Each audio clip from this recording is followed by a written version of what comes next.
तब मैंने सभी माननीय सांसदों को अपील करते हुए एक बात का उल्लेख किया था। मैंने कहा था कि ये सत्र भारत के विजयोत्सव का सत्र है।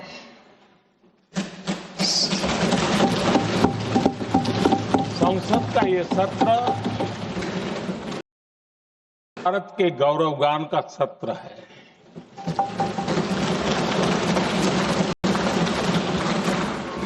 आदरणीय अध्यक्ष जी, जब मैं विजयोत्सव की बात कर रहा हूं तब मैं कहना चाहूंगा कि ये विजयोत्सव आतंकी हेडक्वार्टर्स को मिट्टी में मिलाने का है।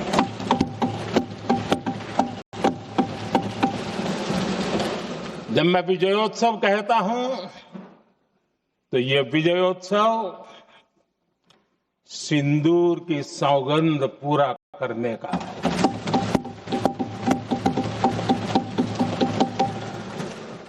मैं जब ये विजयोत्सव कहता हूं तो ये भारत की सेना के शौर्य और सामर्थ्य का विजय गाथा कह रहा है। जब मैं विजयोत्सव कह रहा हूं तो 140 करोड़ भारतीयों की एकता, इच्छा शक्ति, उसके एक अप्रतिम जीत का विजयोत्सव की बात करता हूं। आदरणीय अध्यक्ष जी, मैं इसी विजय भाव से इस सदन में भारत का पक्ष रखने के लिए खड़ा हुआ।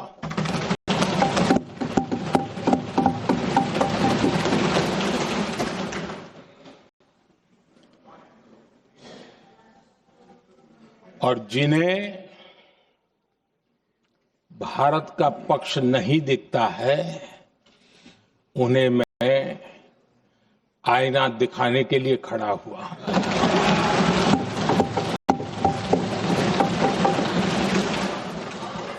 आदरणीय अध्यक्ष जी, मैं 140 करोड़ देशवासियों की भावनाओं में अपना स्वर मिलाने के लिए उपस्थित हुआ हूं।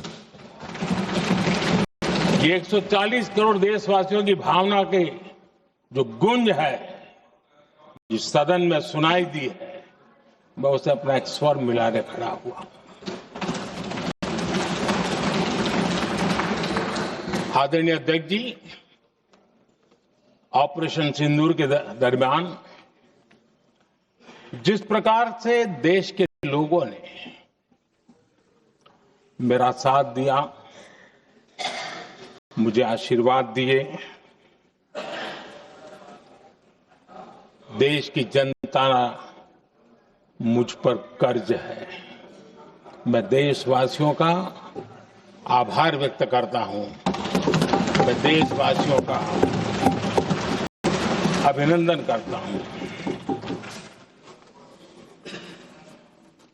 आदरणीय अध्यक्ष जी,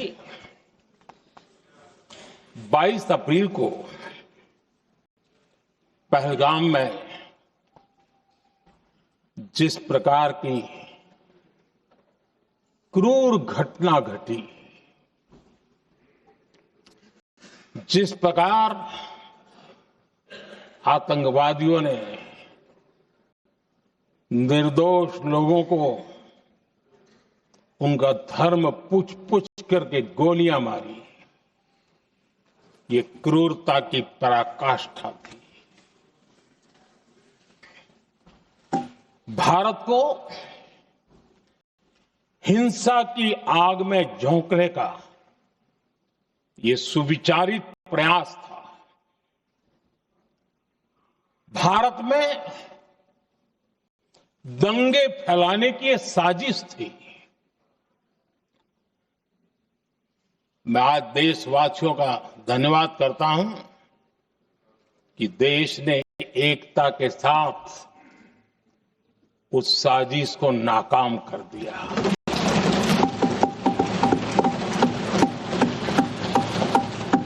आदरणीय अध्यक्ष जी, 22 अप्रैल के बाद मैंने एक सार्वजनिक रूप से और विश्व को समझ में आए इसलिए कुछ अंग्रेजी में भी वाक्यों का प्रयोग किया था और मैंने कहा था कि हमारा संकल्प है, हम आतंकियों को मिट्टी में मिला देंगे।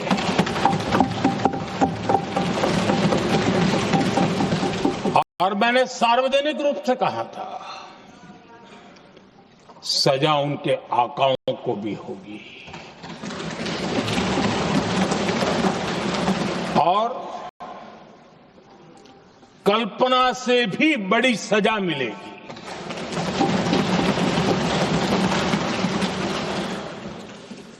बाईस अप्रैल को मैं विदेश था, मैं तुरंत लौट के आया और आने के तुरंत बाद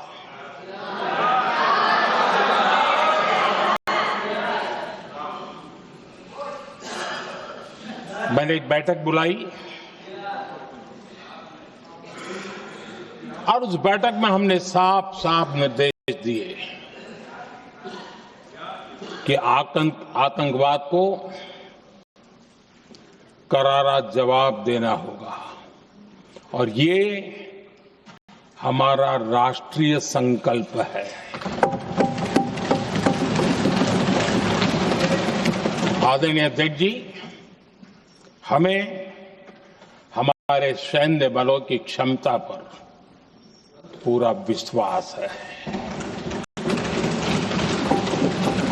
पूरा भरोसा है उनकी क्षमता पर, उनके सामर्थ्य पर, उनके साहस पर। सेना को कार्रवाई की खुली छूट दे दी गई और यह भी कहा गया कि सेना तय करें कब, कहां, कैसे, किस प्रकार से। ये सारी बातें उस मीटिंग में साफ साफ कह दी गई और कुछ बातें उसमें से मीडिया में शायद रिपोर्ट भी हुई है।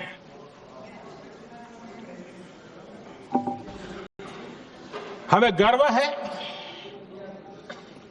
आतंकियों को वो सजा दी और सजा ऐसी है कि आज भी आतंक के उन आकाओं की नींद उड़ी हुई है।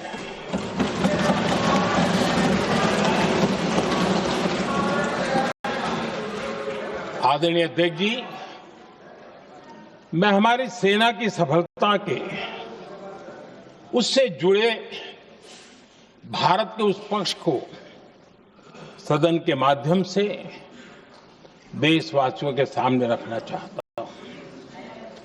पहला पक्ष, पहलगाम हमले के बाद से ही पाकिस्तानी सेना को अंदाजा लग चुका था कि भारत कोई बड़ी कार्रवाई करेगा। उनकी तरफ से न्यूक्लियर की धमकियों के भी बयान आना शुरू हो चुके थे। भारत ने 6 मई रात और 7 मई सुबह जैसा तय किया था वैसी कार्रवाई की और पाकिस्तान कुछ नहीं कर पाया। 22 मिनट में 22 अप्रैल का बदला निर्धारित लक्ष्य के साथ हमारी सेना ने ले लिया। दूसरा पक्ष, आदरणीय अध्यक्ष जी, पाकिस्तान के साथ हमारी लड़ाई तो कई बार हुई है, लेकिन ये पहली ऐसी भारत की रणनीति बनी कि जिसमें पहले जहां कभी नहीं गए थे वहां हम पहुंचे, पाकिस्तान के कोने कोने में आतंकी अड्डों को धुआं धुआं कर दिया गया।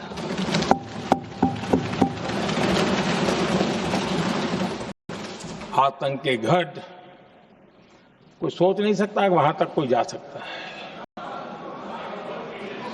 बहावलपुर और मुर्गे उसको भी जमीन दोस्त कर दिया गया। आदरणीय अध्यक्ष जी, हमारे सेनाओं ने आतंकी अड्डों को तबाह कर दिया। तीसरा पक्ष, पाकिस्तान की न्यूक्लियर धमकी को हमने झूठा साबित कर दिया।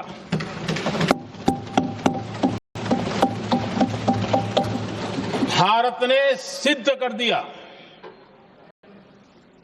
कि न्यूक्लियर ब्लैकमेलिंग अब नहीं चलेगा और न ही ये न्यूक्लियर ब्लैकमेलिंग के सामने भारत झुकेगा। आदरणीय अध्यक्ष जी, चौथा पक्ष, भारत ने दिखाई अपनी तकनीकी क्षमता। पाकिस्तान के सीने पर सटीक प्रहार किया। पाकिस्तान के एयरबेस एसेट्स को भारी नुकसान हुआ और आज तक उनके कई एयरबेस आईसीयू में पड़े हैं। आज टेक्नोलॉजी आधारित युद्ध का युग है। ऑपरेशन सिंदूर इस महारत में भी सफल सिद्ध हुआ है।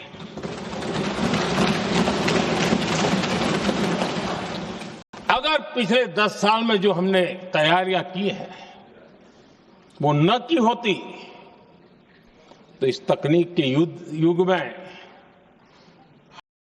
हमारा नुकसान होता था, इसका हम अंदाज लगा सकते हैं। पांचवा पक्ष,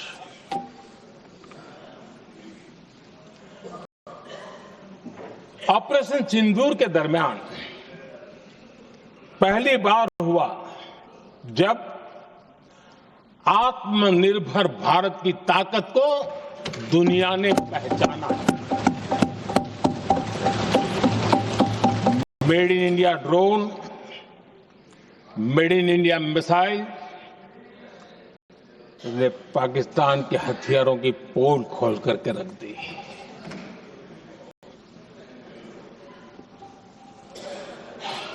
आदरणीय अध्यक्ष जी, और भी एक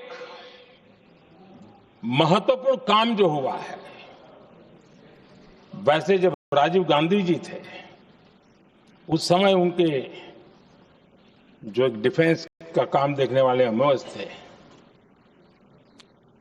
उन्होंने जब मैंने सीडीएस की घोषणा की तो वो बहुत प्रसन्न होकर के मुझे मिलने आए थे और बहुत बहुत प्रसन्न थे वो। इस समय ऑपरेशन में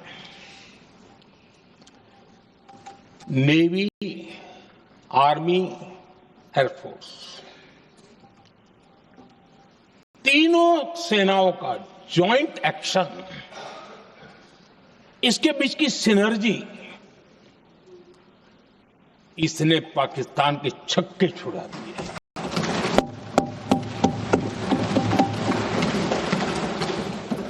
आदरणीय अध्यक्ष जी, आतंक की घटनाएं पहले भी देश में होती थी,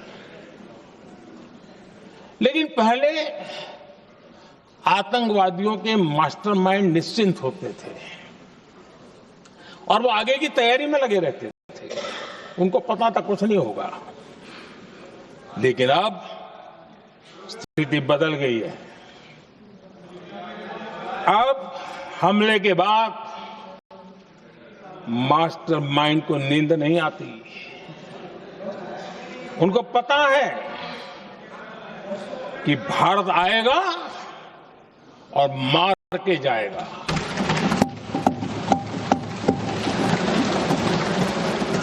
ये न्यू नॉर्मल भारत ने सेट कर दिया है।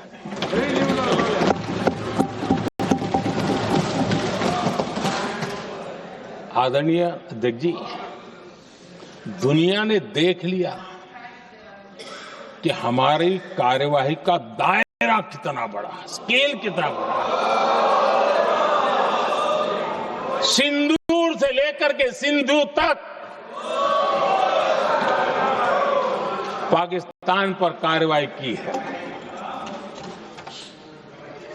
ऑपरेशन सिंदूर ने तय कर दिया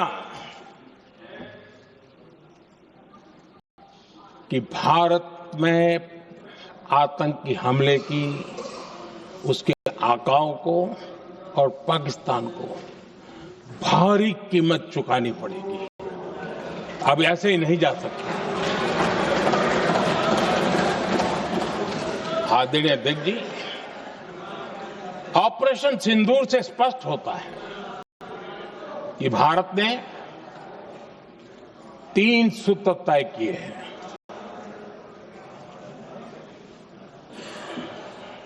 अगर भारत पर आतंकी हमला हुआ तो हम अपने तरीके से, अपनी शर्तों पर, अपने समय पर जवाब देकर के रहेंगे।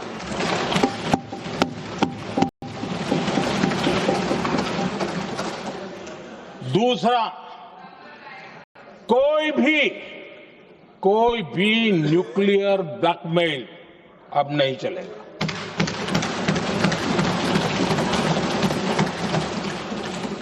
और तीसरा, हम आतंकी सरपरस्त सरकार और आतंक के आकाओं उनको अलग अलग नहीं देखेंगे। आदरणीय अध्यक्ष जी,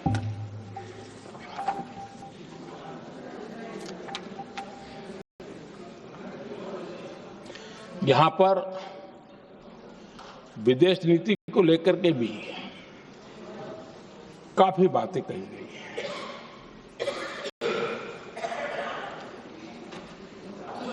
दुनिया के समर्थन को लेकर के भी काफी बातें कही गई हैं।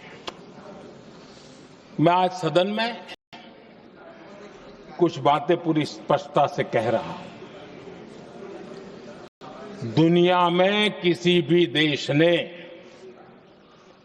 भारत को अपनी सुरक्षा में कार्रवाई करने से रोका नहीं है।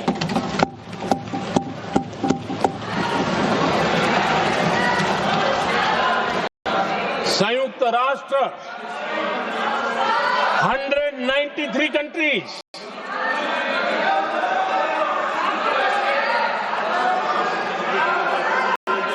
सिर्फ 3 देश 193 कंट्री में सिर्फ 3 देश ऑपरेशन सिंदूर के दौरान पाकिस्तान के समर्थन में बयान दिया था। Only 3 countries. क्वाड हो, ब्रिक्स हो, फ्रांस, रूस, जर्मनी, कोई भी देश का नाम ले लीजिए, तमाम देश दुनिया भर से भारत को समर्थन मिला है।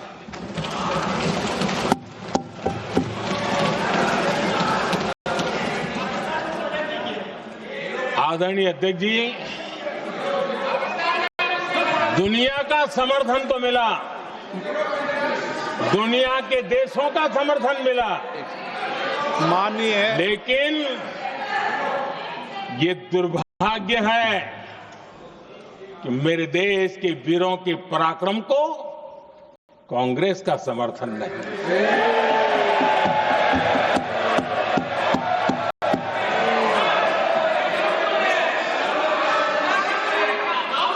22 अप्रैल के आतंक के हमले के बाद 3-4 दिन में ही ये उछल रहे थे और कहना शुरू कर दिया, कहां गई 56 इंच की छाती, कहां खो गया मोदी, मोदी तो फेल हो गया। क्या मजा ले रहे थे, उनको लगता है वाह बाजी मार ली। उनको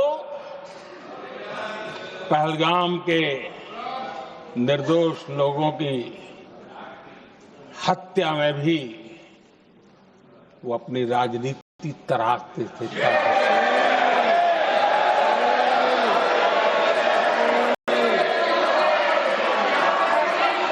अपनी स्वार्थी राजनीति के लिए मुझ पर निशाना साध रहे थे,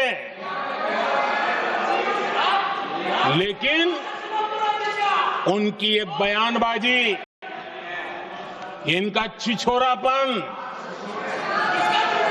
देश के सुरक्षा बलों का मनोबल गिरा रहा था।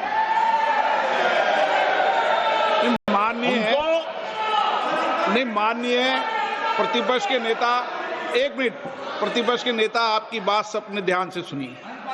आप बेटे कांग्रेस कर रहे हैं और कुछ नेताओं को से ये उचित नहीं है आपके लिए। न भारत के सामर्थ्य पर भरोसा है और न ही भारत की सेनाओं पर।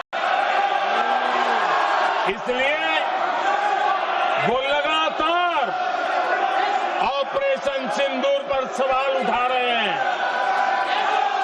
ऐसा करके आप लोग मीडिया में हेडलाइंस तो ले सकते हैं, लेकिन देशवासियों के दिलों में जगह नहीं बना सकते।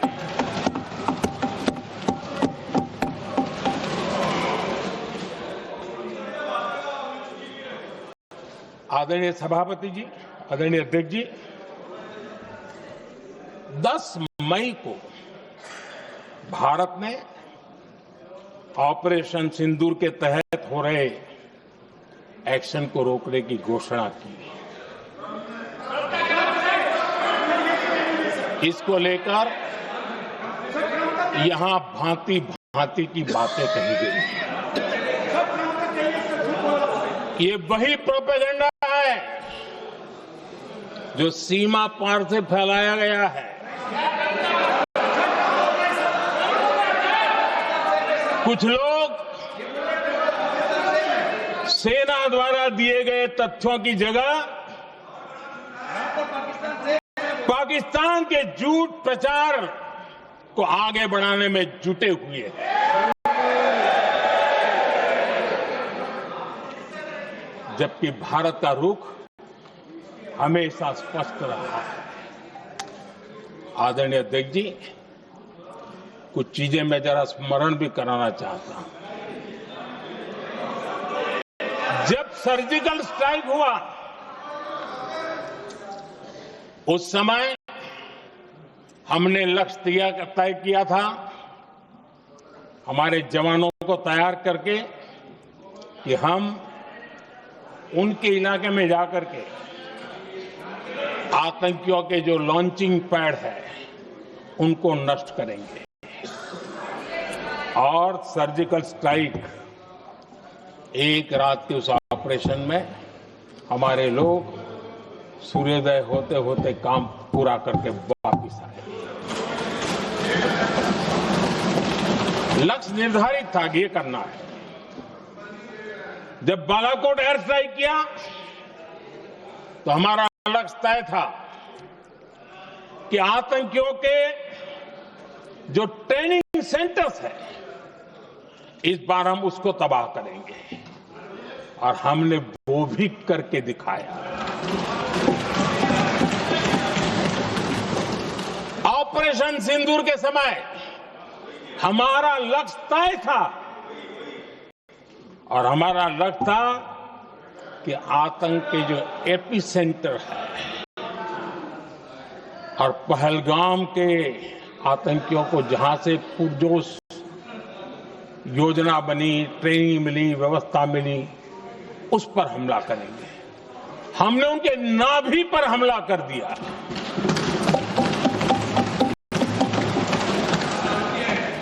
जहां पहलगाम के आतंकियों का रिक्रूटमेंट हुआ, ट्रेनिंग होती थी, फंडिंग होता था, उन्हें टेक्निकल सपोर्ट मिलता था, शस्त्र सरंजाम मिलता था, उस जगह को आइडेंटिफाई किया और हमने सटीक तरीके से ऑपरेशन सिंदूर के तहत आतंकियों की नाभि पे प्रहार कर दिया। और आदरणीय अध्यक्ष जी, इस बार भी हमारी सेना ने 100% लक्ष्यों को हासिल करके देश के सामर्थ्य का परिचय कराया।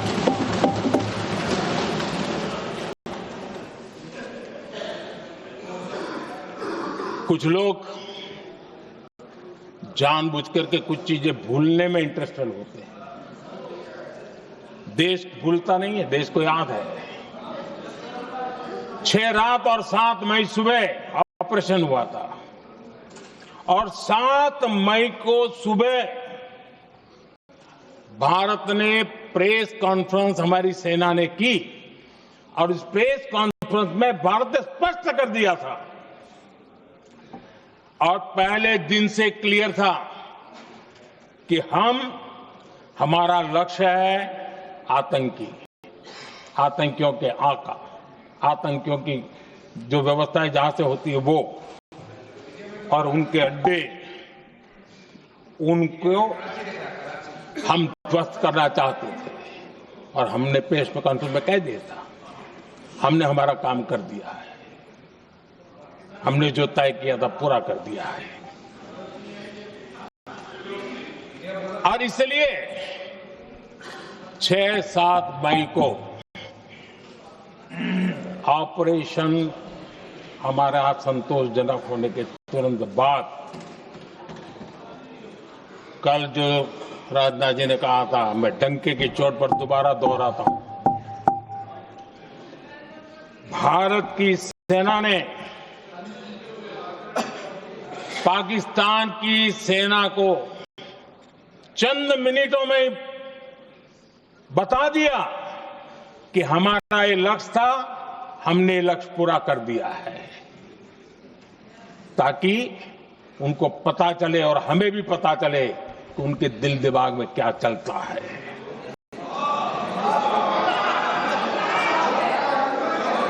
हमने अपना लक्ष्य 100% हासिल कर लिया था और पाकिस्तान में समझदारी होती तो आतंकियों के साथ खुलेआम खड़े रहने की गलती न करता। उसने निर्लज्ज होकर के आतंकवादियों के साथ खड़े रहने का फैसला किया। हम पूरी तरह तैयार थे, हम भी मौके की तलाश में थे, लेकिन हमने दुनिया को बताया था कि हमारा लक्ष्य आतंकवाद है, आतंकवादी आका है, आतंकवादी ठिकाने हैं, वो हमने पूरा कर दिया। लेकिन जब पाकिस्तान ने आतंकियों की मदद में आने का फैसला किया और मैदान में उतरने की हरकत की, तो भारत की सेना ने सालों तक याद रह जाए ऐसा करारा जवाब दे करके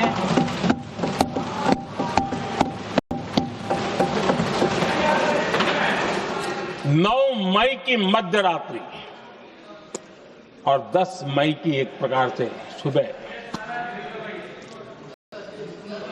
हमारी मिसाइलें उन्होंने पाकिस्तान के हर कोने में प्रचंड प्रहार किया, जिसकी पाकिस्तान ने कभी कल्पना नहीं की थी और पाकिस्तान को घुटनों पर आने के लिए मजबूर कर दिया।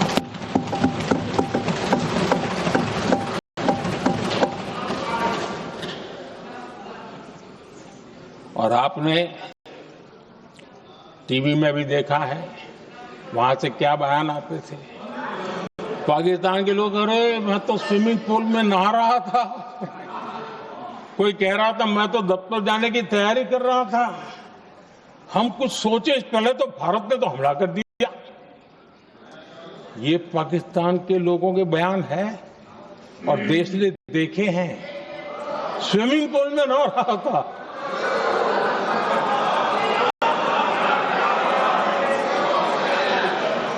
और जब इतना कड़ा प्रहार हुआ, पाकिस्तान ने कभी सोचा तक नहीं था, तब जाकर के पाकिस्तान ने फोन करके डीजीएमओ के सामने फोन करके गुहार लगाई, बस करो, बहुत मारा, अब ज्यादा मार झेलने की ताकत नहीं है, प्लीज हमला रोक दो। ये पाकिस्तान के डीजीएमओ का फोन था। और भारत ने तो पहले दिन ही कह दिया था, 7 तारीख सुबह की प्रेस देख लीजिए, कि हमने हमारा लक्ष्य पूरा कर दिया है, अगर आप कुछ करोगे तो महंगा पड़ेगा। और आप धीरे ऐसे कैसे चलता है? प्लीज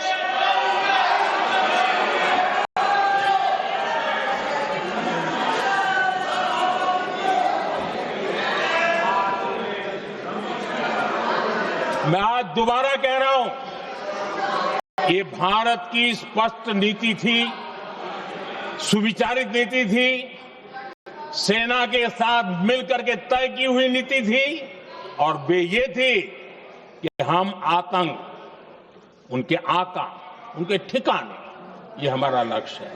और हमने कहा, पहले दिन प्रेस कॉन्फ्रेंस में कहा है कि हमारा एक्शन नॉन एक्सीलेटरी है, ये हमने कह करके किया है। और इसके लिए साथियों हमने हमला रोका। अध्यक्ष जी, दुनिया के किसी भी नेता ने भारत के ऑपरेशन रोकने के लिए नहीं कहा।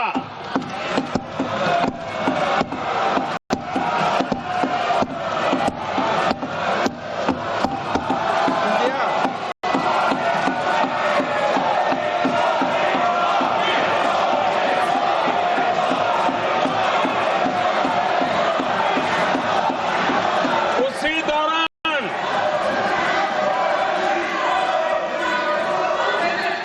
9 तारीख को रात को अमेरिका के उपराष्ट्रपति जी ने मुझसे बात करने का प्रयास किया। वो घंटे भर कोशिश कर रहे थे, लेकिन मेरी सेना के साथ मीटिंग चल रही थी, तो मैंने उनका फोन उठा नहीं पाया। बाद में मैंने उनको कॉल बैक किया। मैंने कहा कि आपका फोन था, 3-4 बार आपका फोन आ गया, क्या है? तो अमेरिका के उपराष्ट्रपति जी ने मुझे फोन पे बताया कि पाकिस्तान बहुत बड़ा हमला करने वाला है, ये उन्होंने मुझे बताया। मेरा जो जवाब था, जिनको समझ नहीं आता है उनको तो नहीं आएगा,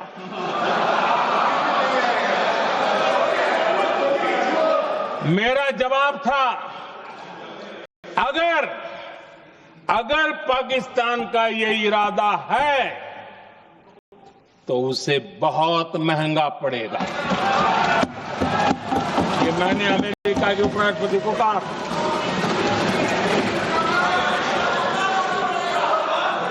अगर पाकिस्तान हमला करेगा तो हम बड़ा हमला कर करके जवाब देंगे। ये मेरा जवाब था। और आगे मेरा एक वाक्य था, मैंने कहा था, हम गोली का जवाब गोले से देंगे। ये 9 तारीख रात की बात है और 9 रात में और 10 सुबह हमने पाकिस्तान को सैन्य शक्ति को तहस नहस कर दिया था।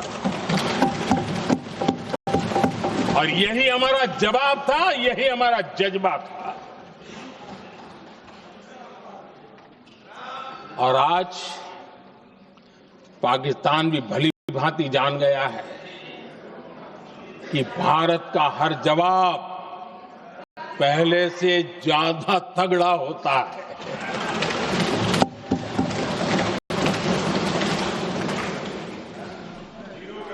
उसे यह भी पता है कि अगर भविष्य में नौबत आई तो भारत आगे कुछ भी कर सकता है। और इसलिए मैं फिर से लोकतंत्र के इस मंदिर में दोहराना चाहता हूं, ऑपरेशन सिंदूर जारी है।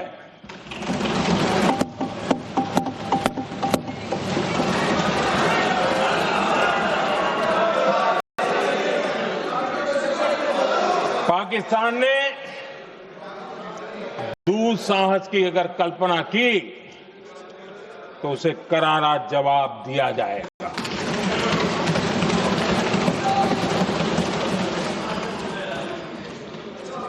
आदरणीय अध्यक्ष जी, आज का भारत आत्मविश्वास से भरा हुआ है। आज का भारत आत्मनिर्भरता के मंत्र को लेकर के पूरी शक्ति के साथ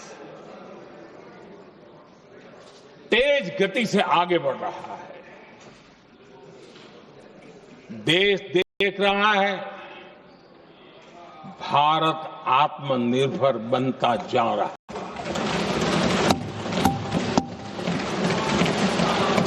लेकिन देश ये भी देख रहा है कि एक तरफ तो भारत आत्मनिर्भरता की ओर तेज गति से आगे बढ़ रहा है, लेकिन कांग्रेस मुद्दों के लिए पाकिस्तान पर निर्भर होती जा रही है।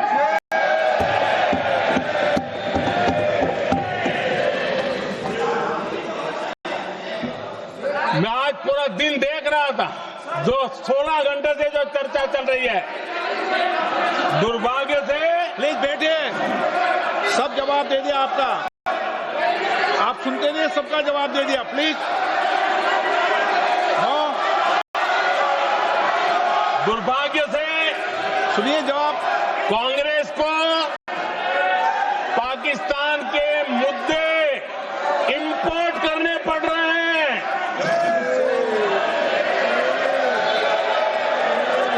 आदरणीय अध्यक्ष जी, आज के वॉरफेयर में इंफॉर्मेशन और नैरेटिव्स की प्लीज बैठिए। बहुत बड़ी भूमिका है।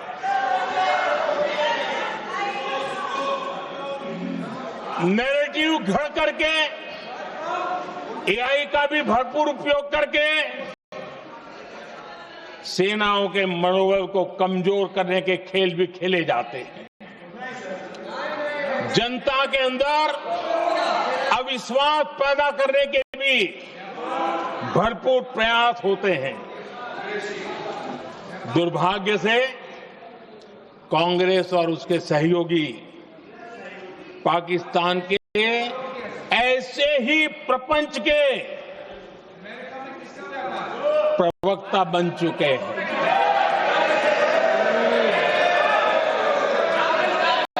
आदरणीय अध्यक्ष जी, देश की सेना ने, आदरणीय अध्यक्ष जी, ये तरीका है देश आपका? की सेना ने, बैठिए बैठिए। देश की सेना ने सर्जिकल स्ट्राइक की। बैठिए।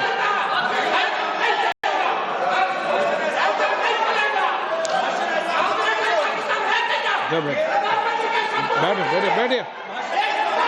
आदरणीय अध्यक्ष जी, देश की सेना ने सफलतापूर्वक सर्जिकल स्ट्राइक की तो तुरंत कांग्रेस वालों ने सेना से सबूत मांगे थे, लेकिन जब उन्होंने देश का मूड देखा, देश का मिजाज देखा, तो सुर उनके बदलने लगे और बदल करके क्या कहने लगे? कांग्रेस के लोगों ने कहा, ये सर्जिकल स्ट्राइक क्या बड़ी बात है, ये तो हमने भी की थी। एक ने कहा 3 सर्जिकल स्ट्राइक की थी, दूसरे ने कहा 6 सर्जिकल स्ट्राइक की थी, तीसरे ने कहा 15 सर्जिकल स्ट्राइक की थी। जितना बड़ा नेता उतना बड़ा आंकड़ा चल रहा था।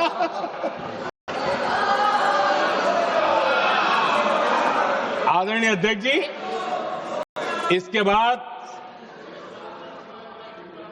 बालाकोट में सेना ने एयर स्ट्राइक की।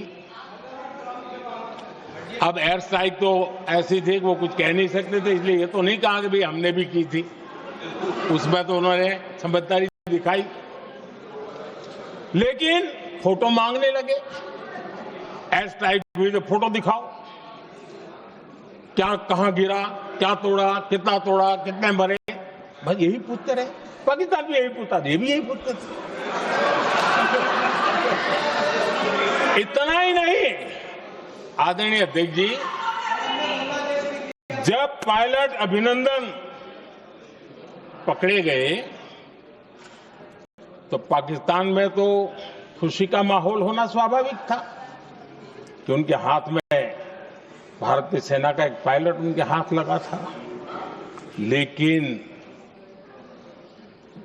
यहां पर भी कुछ लोग थे जो कानों कानों में कह रहे थे, अब मोदी फंसा, अब अभिनंदन वहां आए, मोदी ला करके दिखा दे, अब देखते हैं मोदी क्या करता है। आज डंके की चोट पर अभिनंदन वापिस आए।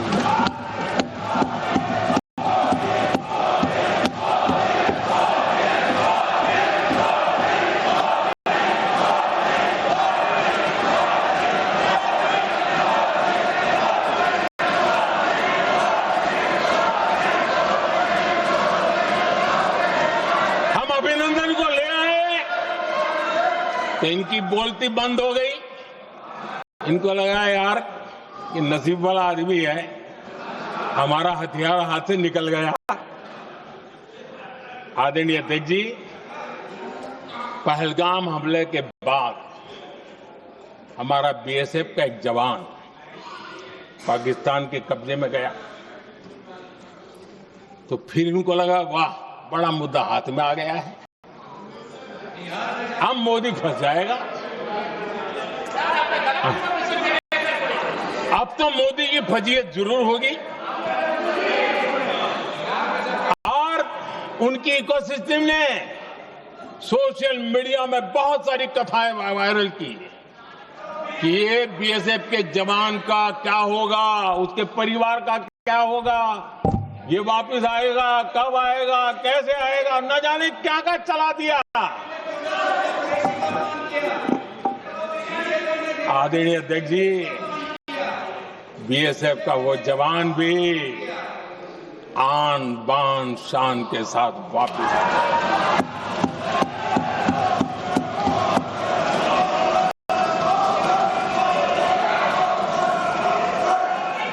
आतंकवादी रो रहे हैं, आतंकवादियों के आका रो रहे हैं, और उनको रोते देखकर यहां भी कुछ लोग रो रहे हैं।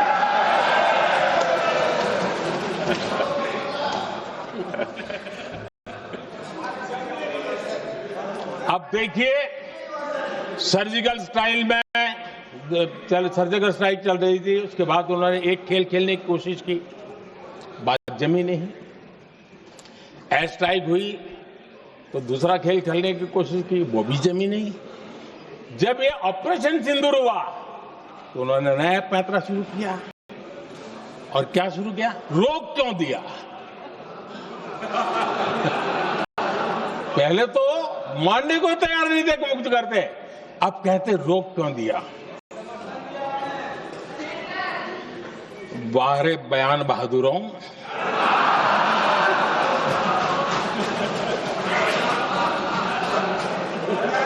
आपको विरोध का कोई न कोई बहाना चाहिए,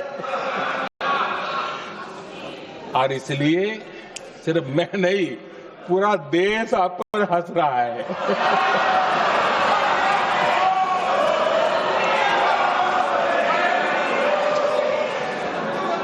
आदरणीय अध्यक्ष जी,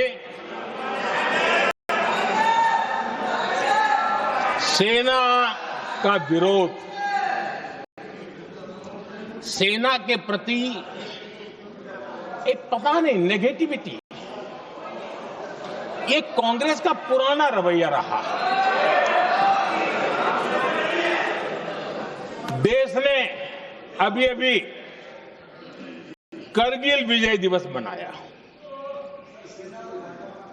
लेकिन देश पूरी तरह जानता है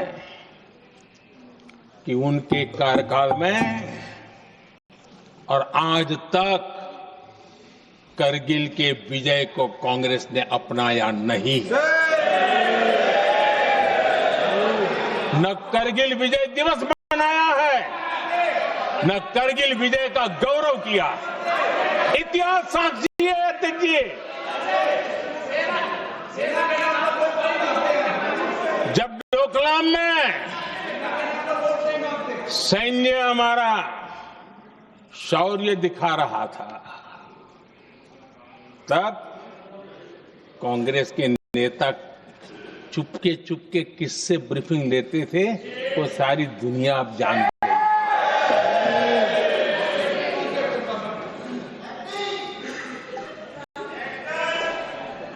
आप निकाल दीजिए पाकिस्तान के सारे बयान, और यहां हमारा विरोध करने वाले लोगों के बयान, फुल स्टॉप कॉमा के साथ एक है। क्या कहेंगे इसको? और बुरा लगता है सच बोलते हैं तो। पाकिस्तान के साथ सुर में सुर मिला दिया जाता है। आदरणीय अध्यक्ष जी, देश हैरान है, कांग्रेस ने पाकिस्तान को क्लीन चिट दे दी है।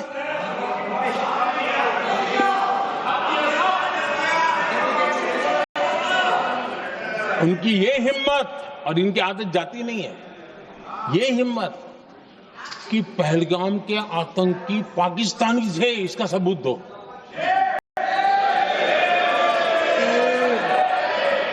क्या कह रहे हो तुम लोग? तो कौन सा तरीका है? और यही मांग पाकिस्तान कर रहा है जो कांग्रेस कर रही है।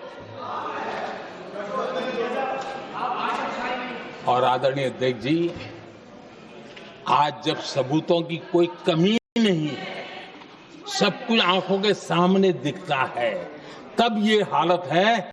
अगर ये सबूत ना होते तो क्या करते ये लोग, आप बताइए। आदरणीय अध्यक्ष जी,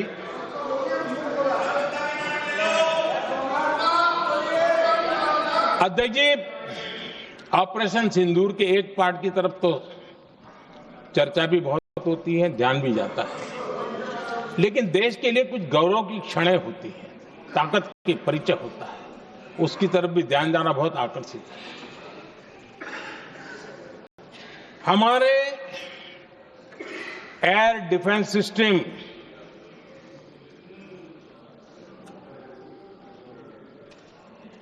दुनिया में इसकी चर्चा है। हमारे एयर डिफेंस सिस्टम ने पाकिस्तान की मिसाइल और ड्रोन्स उसको तिनके की तरफ बिखेर दिया था।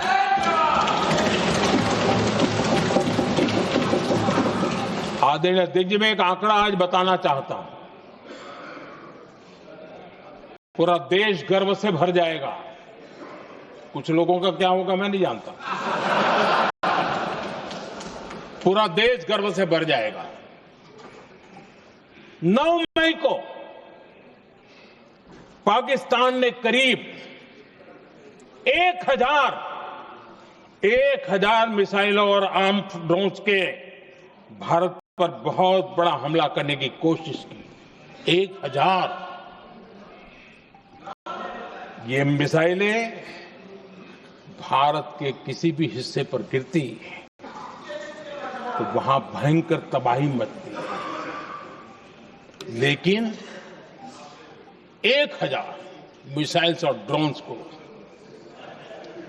भारत ने आसमान में ही चूर चूर कर दिया।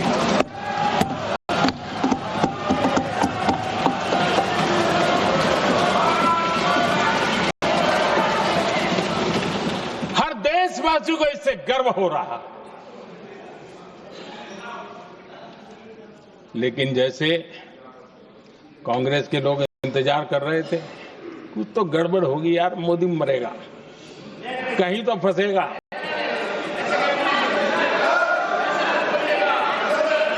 पाकिस्तान ने आदमपुर एयरबेस पर हमले का झूठ फैलाया, उस झूठ को बेचने की भरपूर कोशिश की, पूरी ताकत दी लगा दी। मैं अगले ही दिन आदमपुर पहुंचा और खुद जाकर के उनके झूठ को मैंने बेनकाब कर दिया। तब जाकर के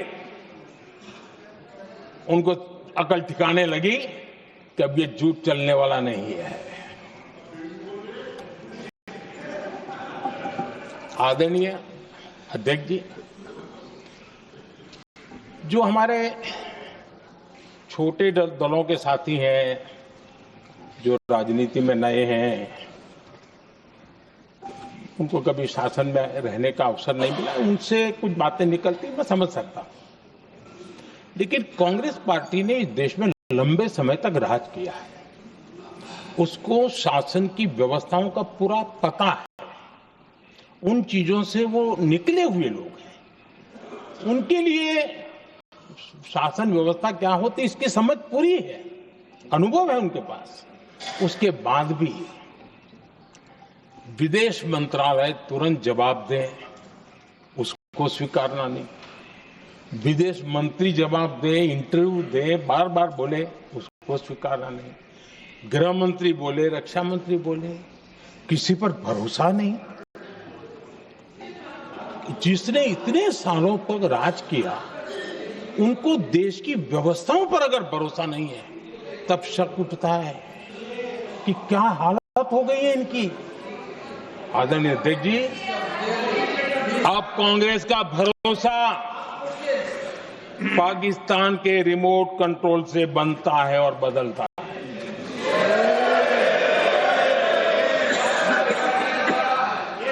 आदरणीय अध्यक्ष जी, एक बिल्कुल कांग्रेस के नए सदस्य, यानी उनको तो क्षमा करनी चाहिए, नए क्या, लेकिन कांग्रेस के आका जो उनको लिख करके देते हैं और उनसे बुलवाते हैं, खुद में हिम्मत नहीं है, उनसे बुलवाते हैं कि ऑपरेशन सिंदूर ये तो तमाशा था, ये आतंकवादियों ने जिन 26 लोगों को मौत के घाट उतारा था ना, उस भयंकर क्रूर घटना पर ये तेजाब छिड़कने वाला पाप है। तमाशा कहते हो? आपकी असहमति हो सकती है, और ये कांग्रेस के नेता बुलवाते हैं।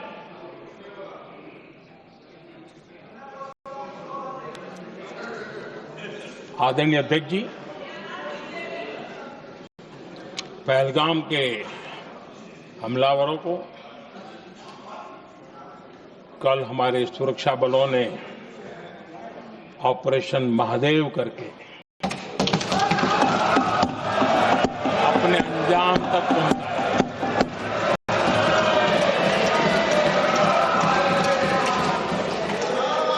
लेकिन मैं हैरान हूं कि यहां ठहाके लगा के पूछा गया कि आखिर ये कल ही क्यों हुआ।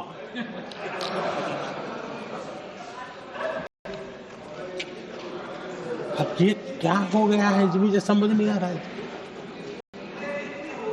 क्या ये ऑपरेशन के लिए कोई सावन महीने का सोमवार ढूंढा गया था क्या?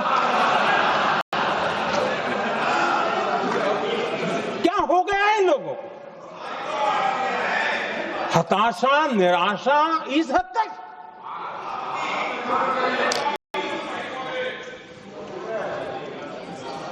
और देखिए मजा, पिछले कई सप्ताह से हाँ ऑपरेशन सिंदूर वगैरह तो ठीक है, पहलगाम के आतंकियों का क्या हुआ, पहलगाम के आतंकियों का अब हुआ तो कल क्यों हुआ?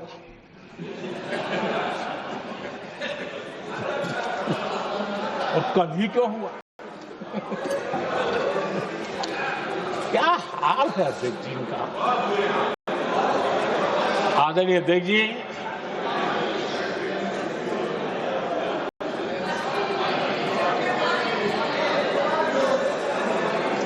आदरणीय अध्यक्ष जी, शास्त्रों में कहा गया है, हमारे शास्त्रों में कहा गया है, शस्त्रेण रक्षिते राष्ट्रे, शस्त्रेण रक्षिते राष्ट्रे शास्त्र चर्चा प्रवर्तते। अर्थात जब राष्ट्र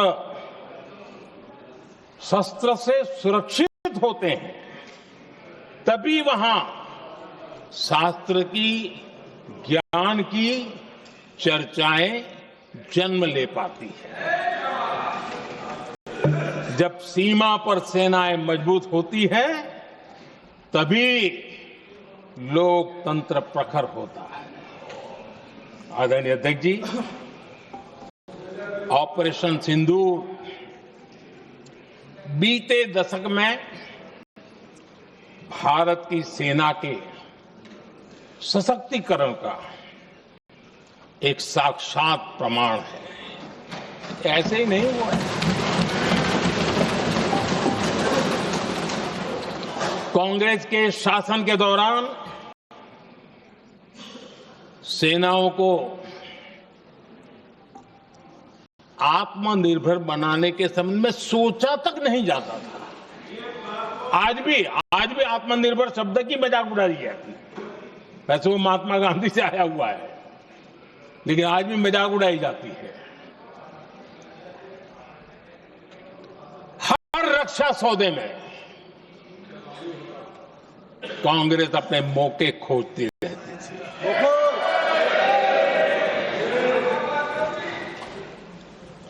छोटे छोटे हथियारों को लिए विदेशों पर निर्भरता, ये इनका कार्यकाल रहा है। Bullet proof jacket, night vision camera तक नहीं होते थे, और लंबा लिस्ट है। जीप से शुरू होता है, बफो, हेलीकॉप्टर, हर चीज के साथ घोटाला जुड़ा हुआ है। आदरणीय अध्यक्ष जी, हमारी सेनाओं को आधुनिक हथियारों के लिए दशकों तक इंतजार करना पड़ा। आजादी के पहले और इतिहास गवाह एक जमाना था जब डिफेंस मैन्युफैक्चरिंग में भारत का आवाज सुनाई देती थी। जिस समय तलवारों से लड़ा जाता था ना, तब भी तलवारें भारत की श्रेष्ठ मानी जाती थी। हम डिफेंस के इक्विपमेंट में आगे थे। लेकिन आजादी के बाद जो एक मजबूत डिफेंस इक्विपमेंट मैन्युफैक्चरिंग का हमारा दायरा था, जो हमारा पूरा इकोसिस्टम था, उसको सोच समझ करके तबाह कर दिया गया, उसको दुर्बल किया गया।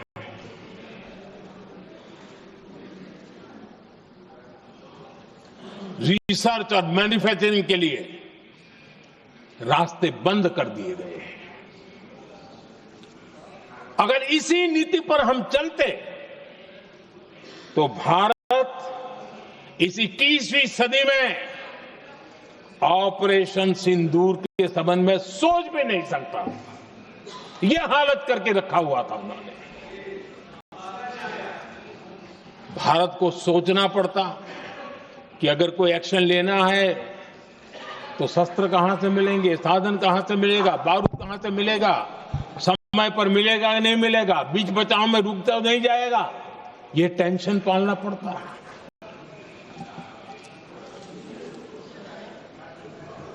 आदरणीय अध्यक्ष जी, बीते एक दशक में मेक इन इंडिया हथियार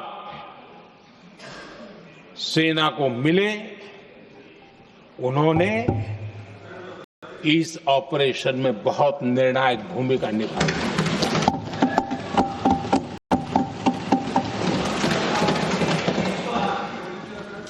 आदरणीय अध्यक्ष जी,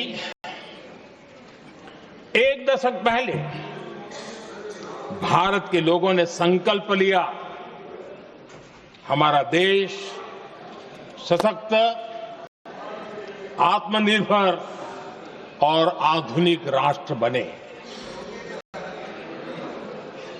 रक्षा, सुरक्षा, हर क्षेत्र में बदलाव के लिए एक के बाद एक ठोस कदम उठाए गए, सीरीज ऑफ रिफॉर्म्स किए गए और देश में सेना में जो रिफॉर्म्स हुए हैं, जो आजादी के बाद पहली बार हुए। चीफ ऑफ डिफेंस स्टाफ की नियुक्ति, ये विचार कोई नया नहीं था, दुनिया में प्रयोग भी चलते हैं, भारत में निर्णय नहीं होते थे। हमने, ये बहुत बड़ा रिफॉर्म था, हमने किया और बहुत ही, मैं हमारी तीनों सेनाओं का अभिनंदन करता हूं कि इस व्यवस्था को उन्होंने दिल से सहयोग किया है, दिल से स्वीकार किया है। सबसे बड़ी ताकत ज्वाइंटनेस और इंटीग्रेशन की इस समय नेवी हो, एयरफोर्स हो, आर्मी हो, ये इंटीग्रेशन और ज्वाइंटनेस ने हमारी ताकत को अनेक गुना बढ़ा दिया और उसका परिणाम भी हमें नजर में आया है। ये हमने करके देखा है। सरकार की जो डिफेंस प्रोडक्शन की कंपनियां थी, उसमें हमने रिफॉर्म किए। शुरुआत में वहां पर आग लगाना, आंदोलन करवाना, हड़तालें करवाने के खेल चल रहे थे, अभी भी बंद नहीं हुए हैं। लेकिन देश हित को सर्वोपरि मान करके उन डिफेंस इंडस्ट्री के हमारे जो लोग थे सरकारी व्यवस्था में, उन्होंने इसको मन से लिया, रिफॉर्म को स्वीकार किया और वो भी आज बहुत प्रोडक्टिव बन गए। इतना ही नहीं, हमने प्राइवेट सेक्टर के लिए भी डिफेंस के दरवाजे खोल दिए हैं और आज भारत का प्राइवेट सेक्टर आगे आ रहा है।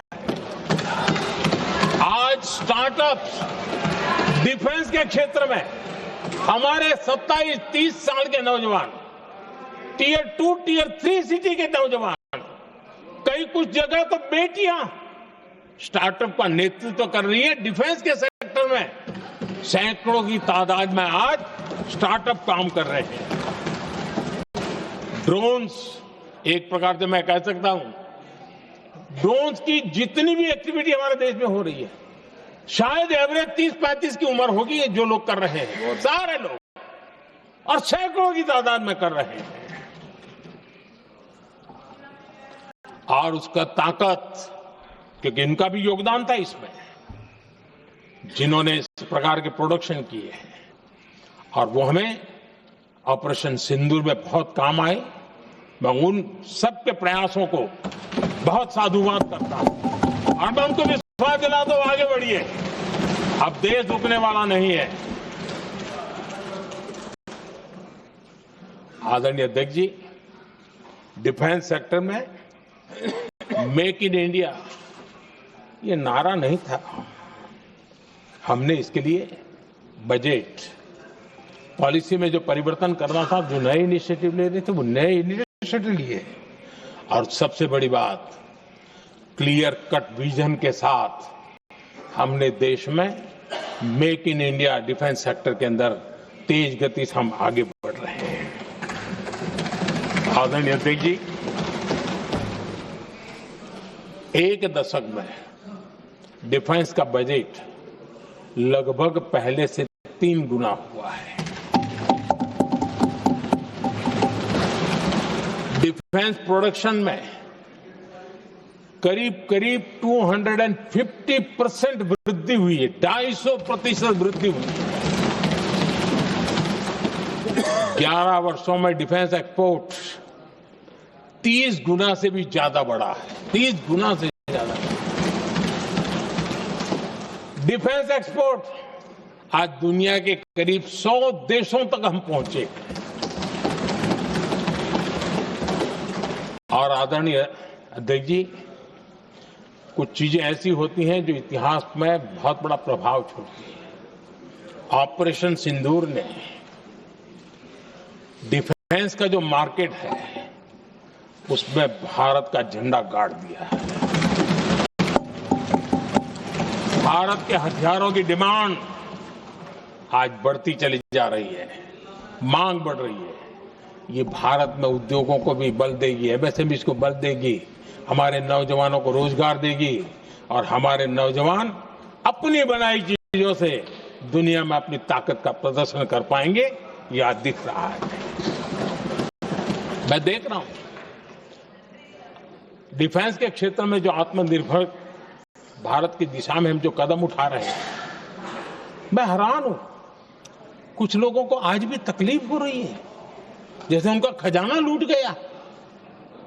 ये कौन सी मानसिकता है?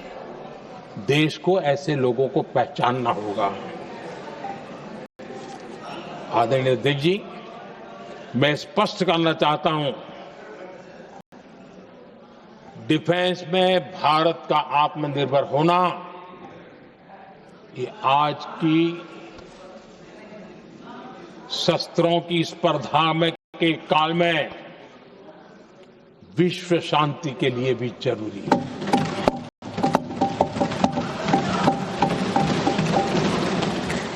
मैं पहले भी कह चुका हूं, भारत युद्ध का नहीं, बुद्ध का देश है। हम समृद्धि, शांति चाहते हैं, लेकिन हम ये कभी न भूले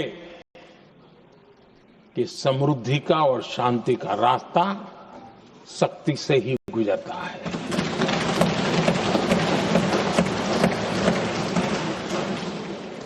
आदरणीय अध्यक्ष जी, हमारा भारत छत्रपति शिवाजी महाराज, महाराजा रणजीत सिंह, राजेंद्र चोला, महाराणा प्रताप, लसित बोरफुकन और महाराजा सुहेलदेव का देश है।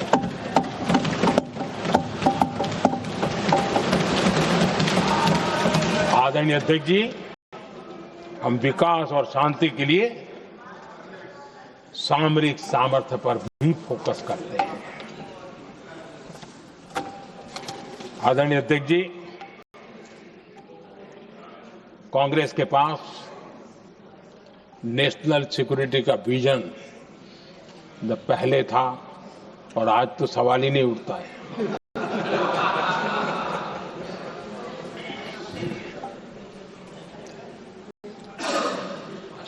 कांग्रेस ने हमेशा नेशनल सिक्योरिटी पर समझौता किया। आज जो लोग पूछ रहे हैं पीओके को वापस क्यों नहीं लिया, वैसे ये सवाल मुझे ही पूछ सकते हैं और किसको पूछ सकते हैं।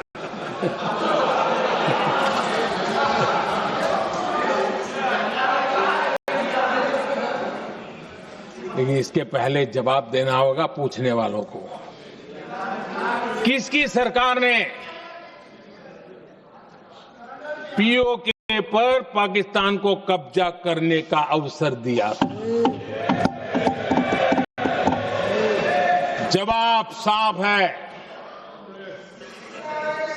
जवाब साफ है। जब भी मैं नेहरू जी की चर्चा करता हूं तो कांग्रेस और उसका पूरा इकोसिस्टम बिलबिला जाता है, पता नहीं क्या है। आदरणीय अध्यक्ष जी, हम एक शेर सुना करते थे, मुझे ज्यादा इसका ज्ञान तो नहीं है लेकिन सुनते थे। लम्हों ने खता की और सदियों ने सजा पाई। आजादी के बाद से ही जो फैसले लिए गए उनकी सजा आज तक देश भुगत रहा है।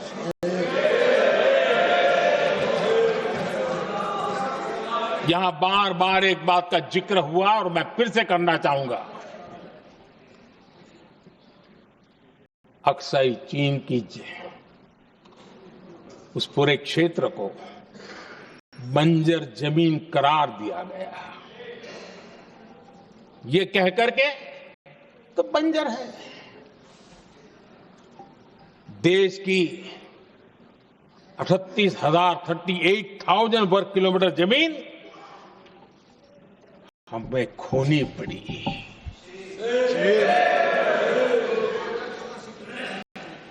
आदरणीय अध्यक्ष जी, मैं जानता हूं मेरी कुछ बातें चुभने वाली है। 1962 और 1963 के बीच कांग्रेस के नेता जम्मू कश्मीर के पूंछ, उरी, नीलम वैली और किशनगंगा को छोड़ देने का प्रस्ताव रख रहे थे।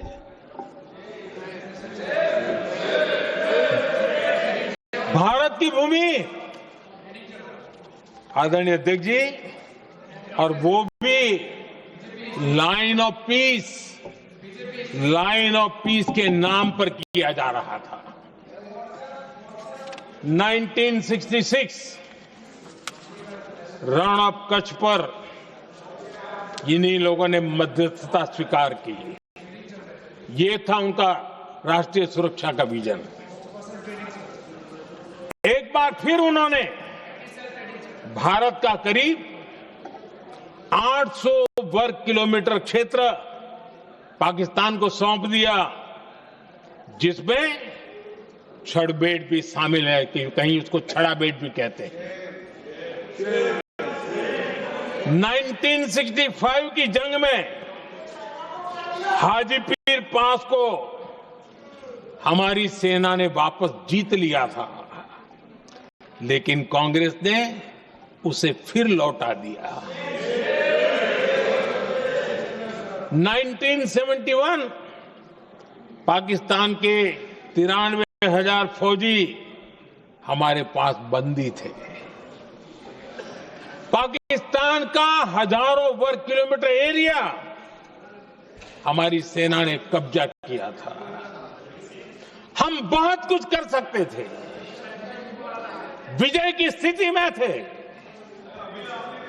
उस दौरान अगर थोड़ी सा विजन होता थोड़ी सी समझ होती तो पीओके वापस लेने का निर्णय हो सकता।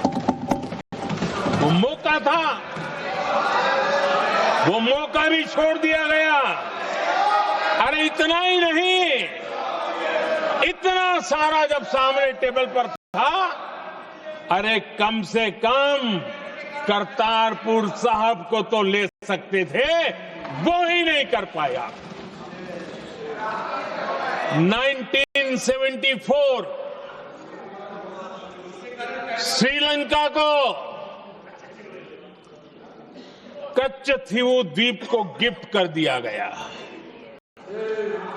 आज तक हमारे मछुआरे भाई बहनों को इससे परेशानी होती है, उनकी जान पर आफत आती है। क्या गुनाह था तमिलनाडु के मेरे फिशरमैन भाई बहनों का कि आपने उनका हक छीन लिया और दूसरों को गिफ्ट कर दिया?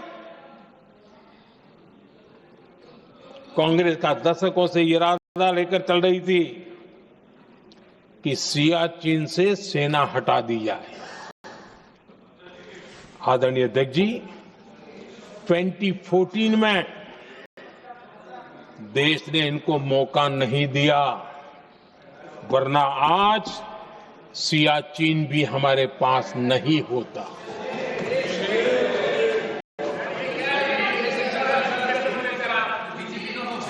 आदरणीय अध्यक्ष जी, आजकल कांग्रेस के जो लोग हमें डिप्लोमेसी का पाठ पढ़ा रहे हैं, मैं उन्हें उनकी डिप्लोमेसी याद दिलाना चाहता हूं ताकि उनको भी कुछ याद रहे, पता चले। 26/11 जैसे भयंकर हमले के बाद बहुत बड़ा आतंकी हमला था। कांग्रेस का पाकिस्तान से प्रेम नहीं रुका। इतनी बड़ी घटना 26/11 की हुई थी। विदेशी दबाव में हमले के कुछ हफ्तों के भीतर ही कांग्रेस सरकार ने पाकिस्तान से बातचीत शुरू कर दी। आदरणीय अध्यक्ष जी, कांग्रेस सरकार ने 26/11 की इतनी बड़ी घटना के बाद भी एक भी डिप्लोमेट को भारत से बाहर निकालने की हिम्मत नहीं की। छोड़ो इधर, एक वीजा तक कैंसिल नहीं किया, वीजा तक कैंसिल नहीं कर पाए थे। देश पर पाकिस्तानी स्पॉन्सर बड़े बड़े हमले होते गए, लेकिन यूपीए सरकार ने पाकिस्तान को मोस्ट फेवर्ड नेशन का दर्जा देकर रखा था। वो कभी वापस नहीं लिया था। एक तरफ देश मुंबई के हमले का ये न्याय मांग रहा था, दूसरी तरफ कांग्रेस पाकिस्तान के साथ व्यापार करने में लगी थी।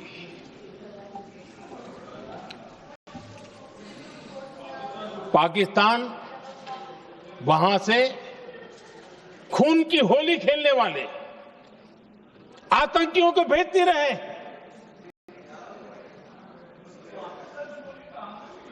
और कांग्रेस यहां अमन की आश के मुशायरे किया करती थी। मुशायरे होते थे।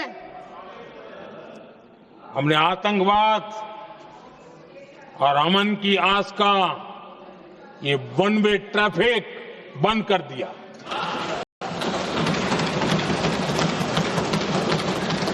हमने पाकिस्तान का एमएफएन का दर्जा रद्द किया, वीजा बंद किया।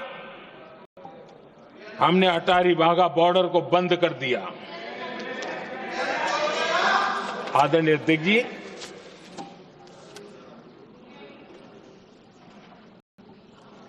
भारत के हितों को गिरवी रख देना ये कांग्रेस की पार्टी की पुरानी आदत है। इसका सबसे बड़ा उदाहरण सिंधु जल समझौता है। सिंधु जल समझौता किसने किया? नेहरू जी ने किया। और मामला किससे जुड़ा था? भारत से निकलने वाली नदियां, हमारे यहां से निकली हुई नदियां, उसका वो पानी था। और वो नदियां हजारों साल से भारत की सांस्कृतिक विरासत रही है, भारत की चैतन्य शक्ति रही है। भारत को सुजलाम सुफलाम बनाने में उन नदियों का बहुत बड़ा योगदान रहा है। सिंधु नदी जो सदियों से भारत की पहचान हुआ करती थी, उसी से भारत जाना जाता था। लेकिन नेहरू जी और कांग्रेस ने सिंधु और झेलम जैसी नदियों पर विवाद के लिए पंचायत किसको दी? वर्ल्ड बैंक को दी। वर्ल्ड बैंक फैसला करे क्या कर रहा है? नदी हमारी, पानी हमारा।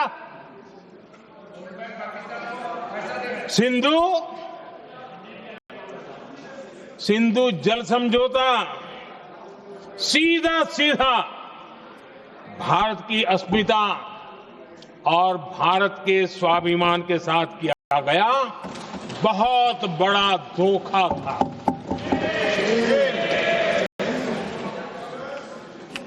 आदरणीय अध्यक्ष जी, आज के देश के युवा ये बात सुनते होंगे तो उनको भी आश्चर्य होगा कि ऐसे लोग थे हमारे देश का काम करते थे। नेहरू जी ने इस ट्रीटी करी और क्या किया?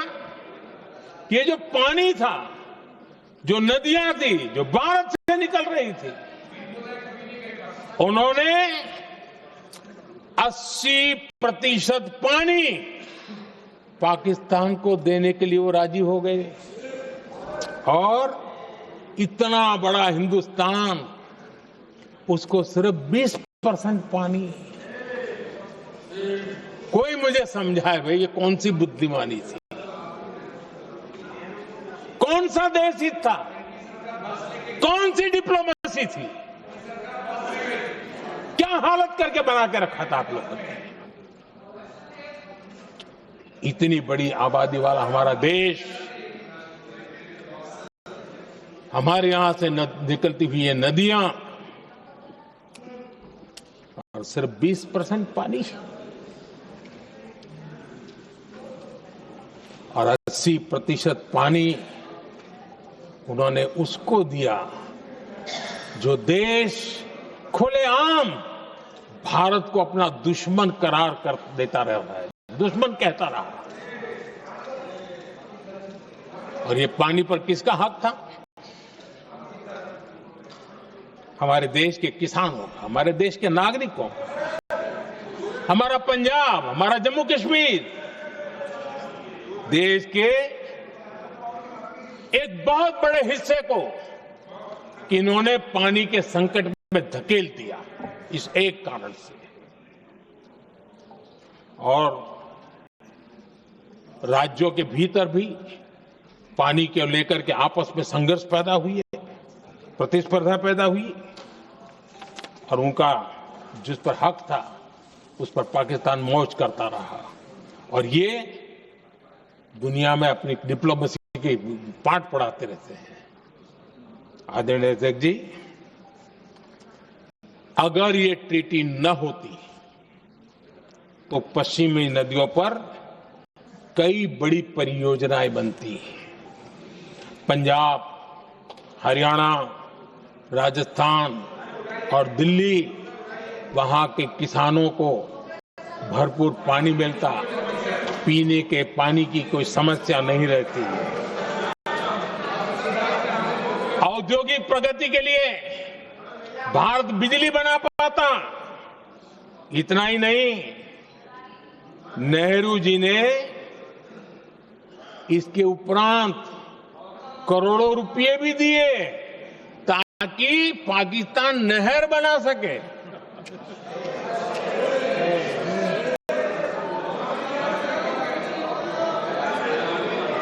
आदरणीय अध्यक्ष जी, इससे भी बड़ी बात, देश चौंक जाएगा। ये चीजें छिपाई गई है, दबा दी गई है।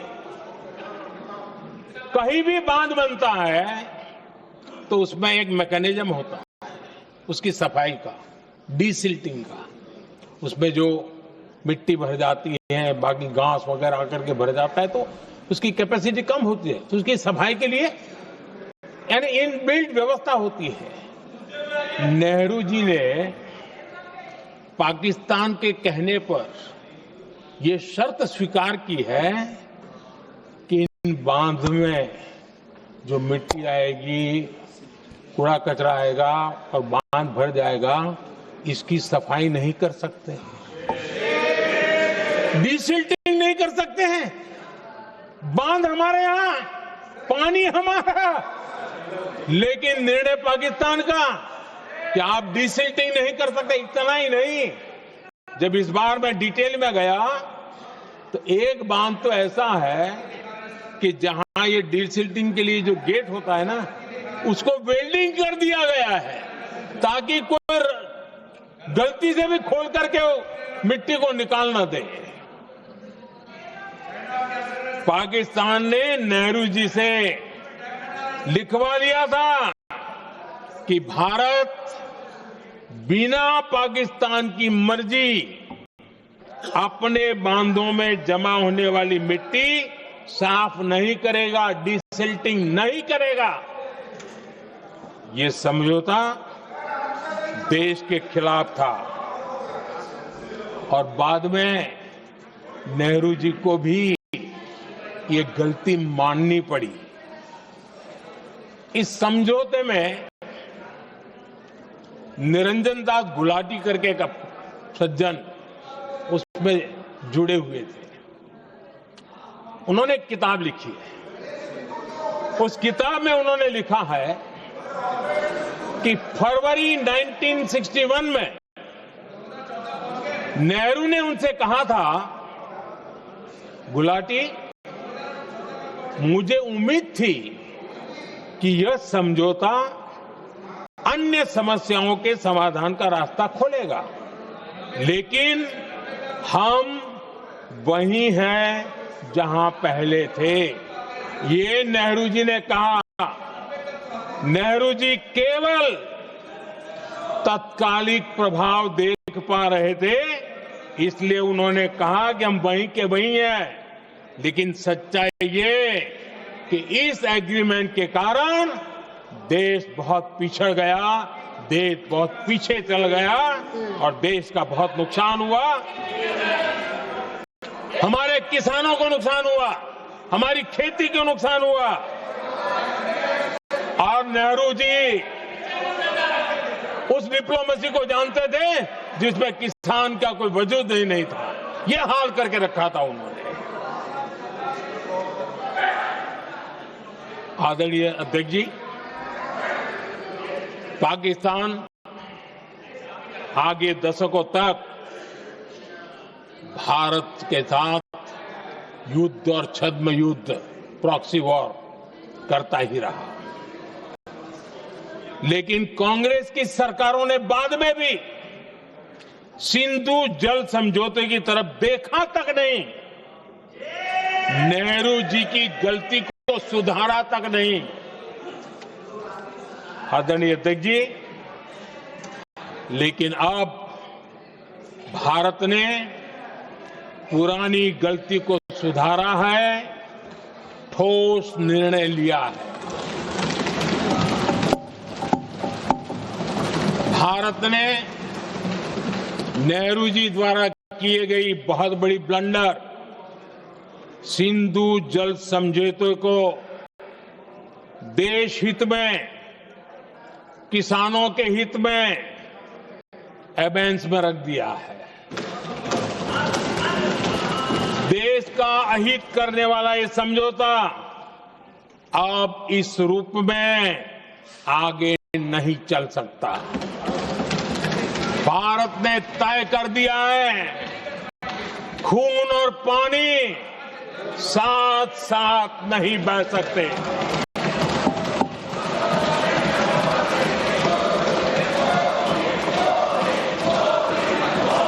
माननीय सदस्य, आप बहुत देर हो गई, आप उपनेता हैं, ये तरीका आप बैठे बैठे टोकते हैं, प्लीज, ये शोभा नहीं देता आपके लिए। बैठिए बैठिए बैठिए आदरणीय बैठिए, शोभा नहीं देता आपका। अध्यक्ष जी, आप उपनेता, अपनी मर्यादा बना के रखें। चलिए बैठिए। वहां बैठे साथी आतंकवाद पर लंबी लंबी बातें करते हैं। जब ये सत्ता में था, जुड़े हुए हैं। जब इनको राज करने का अवसर मिला था, तब देश का हाल क्या है, क्या रहा था, वो आज भी देश भूला नहीं है। 2014 से पहले देश में असुरक्षा का जो माहौल था, अगर वो आज याद भी करे ना, तो लोग सिहर जाते हैं। आदरणीय अध्यक्ष जी, हम सबको याद है, जो नई पीढ़ी के बच्चे हैं उनको पता नहीं है, हम सबको पता है। हर जगह पर अनाउंसमेंट होता था, रेलवे स्टेशन पर जाओ, बस स्टैंड पर जाओ, एयरपोर्ट पर जाओ, बाजार में जाओ, मंदिर में जाओ, कहीं पर भी जाओ, जहां भी भीड़ होती है, कोई भी लावारिस चीज दिखे छूना मत, पुलिस को तुरंत जानकारी देना, वो बम हो सकता है। हम 2014 तक यही सुनते आए थे, ये हालात करके रखा था। देश के कोने कोने में यही हाल था। माहौल ये था कि जैसे कदम कदम पर बम बिछे हैं और खुद को ही नागरिकों ने बचाना है, उन्होंने हाथ ऊपर कर दिए, अनाउंस कर दिया। आदरणीय अध्यक्ष जी, कांग्रेस की कमजोर सरकारों के कारण देश को कितनी जानें गंवानी पड़ी, हमें अपनों को खोना पड़ा। आदरणीय अध्यक्ष जी, आतंकवाद पर लगाम लगाई जा सकती थी। हमारी सरकार ने 11 साल में ये करके दिखाया, एक बहुत बड़ा सबूत है। 2004 से 14 के बीच जो आतंकी घटनाएं होती थी, उन घटनाओं में बहुत बड़ी कमी आई है। इसलिए देश भी जानना चाहता है, अगर हमारी सरकार आतंकवाद पर नकेल कस सकती है, तो कांग्रेस सरकारों की ऐसी कौन सी मजबूरी थी कि आतंकवाद को फलने फूलने दिया। आदरणीय अध्यक्ष जी, कांग्रेस के राज में आतंकवाद अगर फला फूला है, तो उसका एक बड़ा कारण इनकी तुष्टीकरण की राजनीति है, वोट बैंक की राजनीति है। जब दिल्ली में बाटला हाउस एनकाउंटर हुआ, कांग्रेस के एक बड़ी नेता के आंख में आंसू थे, आतंकवादी मारे गए इसके कारण। और वोट पाने के लिए इस बात को हिंदुस्तान के कोने कोने में पहुंचाया गया। आदरणीय अध्यक्ष जी, 2001 में देश की संसद पर हमला हुआ था।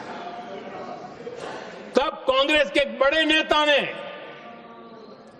अफजल गुरु को बेनिफिट ऑफ डाउट देने की बात कही थी। आदरणीय अध्यक्ष जी, मुंबई में 26/11 का इतना बड़ा आतंकी हमला हुआ, एक पाकिस्तानी आतंकी जिंदा पकड़ा गया। पाकिस्तान की मीडिया ने, दुनिया ने यह स्वीकार किया कि ये पाकिस्तानी है, लेकिन यहां कांग्रेस पार्टी इतना बड़ा पाकिस्तान का पाप, इतना बड़ा पाकिस्तानी आतंकी हमला, और ये क्या खेल खेल रहे थे? वोट बैंक की राजनीति के लिए क्या कर रहे थे? कांग्रेस पार्टी इसको भगवा आतंक सिद्ध करने में जुटी हुई है।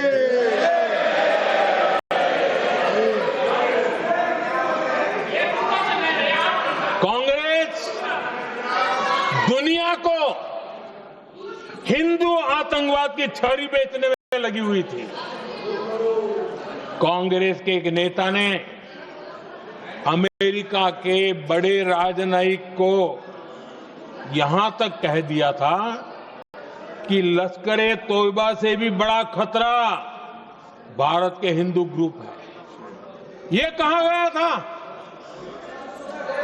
तुष्टीकरण के लिए कांग्रेस ने जम्मू कश्मीर में भारत का संविधान, बाबा साहब आंबेडकर का संविधान, उसे जम्मू कश्मीर में पैर नहीं रखने दिए, इन्होंने घुसने नहीं दिया, उसे बाहर रखा। तुष्टीकरण और वोट बैंक की राजनीति के लिए कांग्रेस हमेशा देश की सुरक्षा को बलि चढ़ाती रही। आदरणीय अध्यक्ष जी, तुष्टीकरण के लिए ही कांग्रेस ने आतंकवाद से जुड़े कानूनों को कमजोर किया। गृहमंत्री जी ने आज विस्तार से सदन में कहा है, इसलिए मैं इसको रिपीट करना नहीं चाहता। आदरणीय अध्यक्ष जी, मैंने इस सत्र की शुरुआत में आग्रह किया था, मैंने कहा था कि दल हित में हमारे मत मिले न मिले, दल हित में हमारे मत मिले न मिले, देश हित में हमारे मन जरूर मिलने चाहिए। पहलगाम की विभीषिका ने हमें गहरे घाव दिए हैं, उसने देश को झकझोर दिया है। इसके जवाब में हमने ऑपरेशन सिंदूर किया, तो सेनाओं के पराक्रम ने, हमारे आत्मनिर्भर अभियान ने देश में एक सिंदूर स्पिरिट पैदा किया है।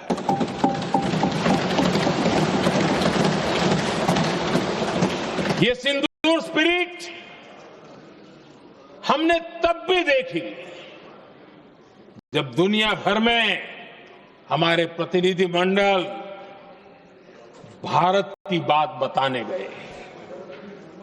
मैं उन सभी साथियों को बहुत बहुत बधाई देता हूं। आपने बहुत ही प्रभावी ढंग से भारत की बात डंके की चोट पर दुनिया के सामने रखी। लेकिन मुझे दुख इस बात का है, हैरानी भी है, जो खुद को कांग्रेस के बड़े नेता समझते हैं, उनके पेट में दर्द हो रहा है कि भारत का पक्ष दुनिया के सामने क्यों रखा गया। शायद कुछ नेताओं को सदन में बोलने पर भी पाबंदी लगा दी गई है। आदरणीय अध्यक्ष जी, इस मानसिकता से बाहर निकलने की जरूरत है। कुछ पंक्तियां मेरे मन में आती हैं, मैं अपने भाव व्यक्त करना चाहता हूं। आदरणीय अध्यक्ष जी, करो चर्चा और इतनी करो, करो चर्चा और इतनी करो कि दुश्मन दहशत से दहल उठे, दुश्मन दहशत से दहल उठे। रहे ध्यान बस इतना ही, रहे ध्यान बस इतना ही, मान सिंदूर और सेना का प्रश्नों में भी अटल रहे। हमला मां भारती पर हुआ अगर, तो प्रचंड प्रहार करना होगा। दुश्मन जहां भी बैठा हो, हमें भारत के लिए ही जीना होगा। मेरा कांग्रेस के साथियों से आग्रह है कि एक परिवार के दबाव में पाकिस्तान को क्लीन चिट देना बंद कर दें। जो देश की विजय की क्षण है, कांग्रेस उसे देश के उपहास का क्षण न बनाए। कांग्रेस अपनी गलती सुधारे। मैं आज सदन में फिर स्पष्ट करना चाहता हूं, अब भारत आतंकी नर्सरी में ही आतंकियों को मिट्टी में मिलाएगा।